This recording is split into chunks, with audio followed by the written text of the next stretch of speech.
kamamshi! Hi everyone! So, ayan na po yung ating ginawang hopyang baboy mga kamamshi. So, mainit-init pa po and freshly baked po ito talaga mga kamamshi.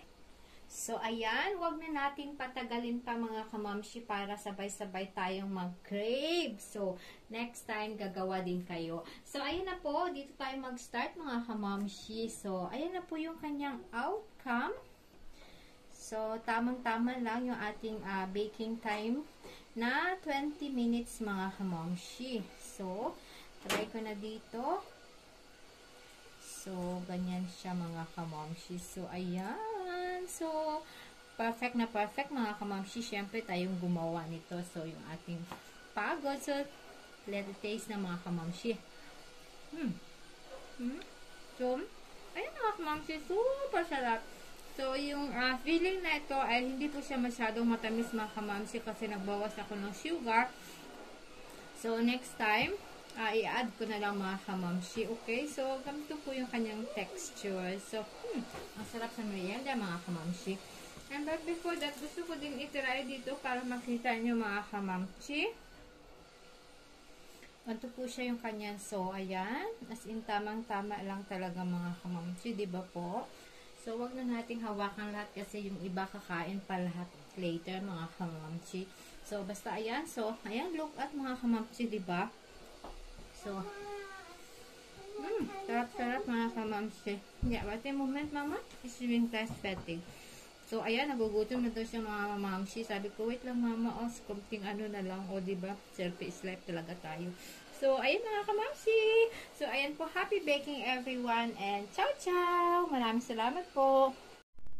Magandang buhay mga kamamshi and everyone. So, ayan mga kamamshi. Yung ating ganap for today's is baking mood. And dahil wala tayong kabisi-bisihan. So, ayan mga kamamshi. Magbisi-bisihan tayo sa kusina. And I'm sorry po, hindi na po ako nakapag-video kung paano ko po ito nagawa. So, today mga kamamshi is gagawa po tayo ng hopyang baboy mga kamamshi. And ito na po yung ating dough. So, ganyan na po siya. So, ikakat na lang natin. So ayan mga kamamshi, yung ating perfect, para sa akin perfect na to mga kamamshi. So, ayan, ikat na natin siya sa gusto nyo. So, ayan, cut lang natin siya. Kung gusto nyo pong siyang bali i-weight, yung kanyang gram is pwede naman po, pero nasa sa inyo na kung anong klaseng style ng gusto nyo mga kamamshi. So, ayan. So, ganito, pag nag-crave ka mga kamamshi is gagawa ka talaga. Kasi nga, dito is wala man lang tinta dito sa kanto-kantong ganitong style ng bread. So, let's go. Gawa tayo mga kamamshi. So, ganyan lang siya. Urong natin konti. Para makita nyo. So, try tayo dito. So, i-form natin siya into ball mga kamamshi. Ganyan.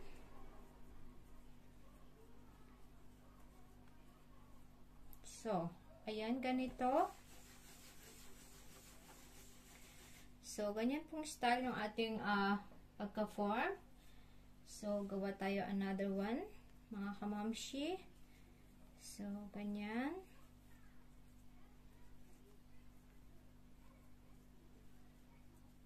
So, same procedure lang po yan. So, ganito. So, ayan. So, stop ko muna. So, ayan na po lahat mga kamamshi. Na-form ko na siya into ball.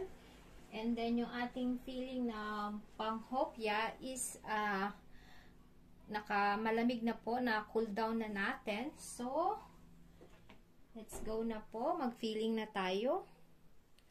So, ayan. I-start na tayo mga kamamshi. So, bago nyan, bago tayo mag-start, so, yung ating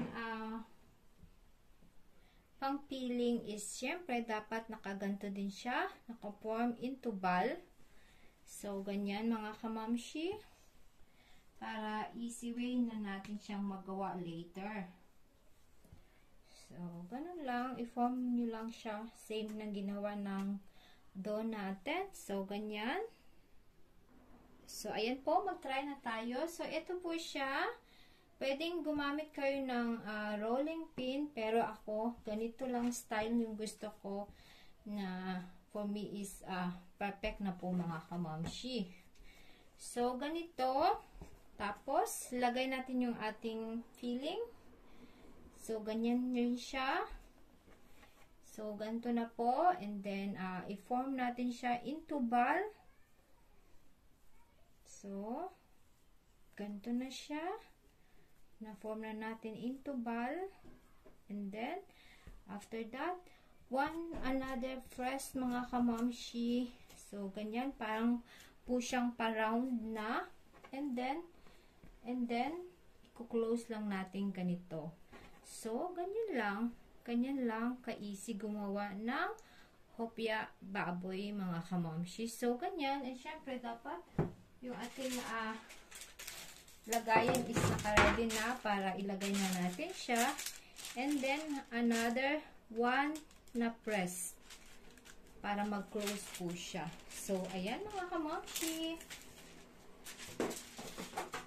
Another try uli. Ganito siya.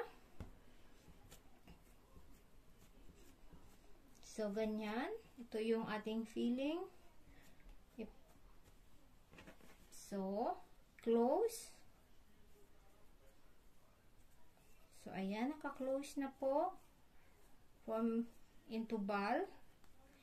So, ganyan lang din. Tapos, another i-flatten. So, ganyan. So, ganyan. Para lang po siyang small na pa-circle. So, ganyan. And then, close nyo lang mga kamamshi. So, ayan na po yung ating hopyang baboy mga kamamshi. So, ayan mga kamamshi, gawa tayo ng other style ng paggawa ng hopya. So, ganito lang din siya. I-flatten lang natin siya. Pwedeng gamit kayo ng roller pin or di kamay. And then, lagay na natin yung ating filling. So, ganito siya. And then, i-close lang. So, ganyan lang mga kamamshi. I-close nyo lang siya ng mabuti. So, tight. And then, ganyan po. And then, so,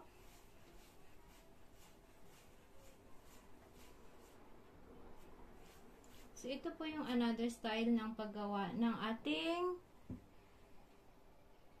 hopyang baboy mga kamamshi. So, ayan. Try natin uli another one. So, ganyan lang. So, as always, kung sinasabi mga kamamshi, matrabaho talaga yung mga ganitong baking mood, pero pag nag-crave talaga tayo and if meron namang ingredients sa bahay, so magbisi-bisihan tayo mga kamamshi. So, ganyan lang.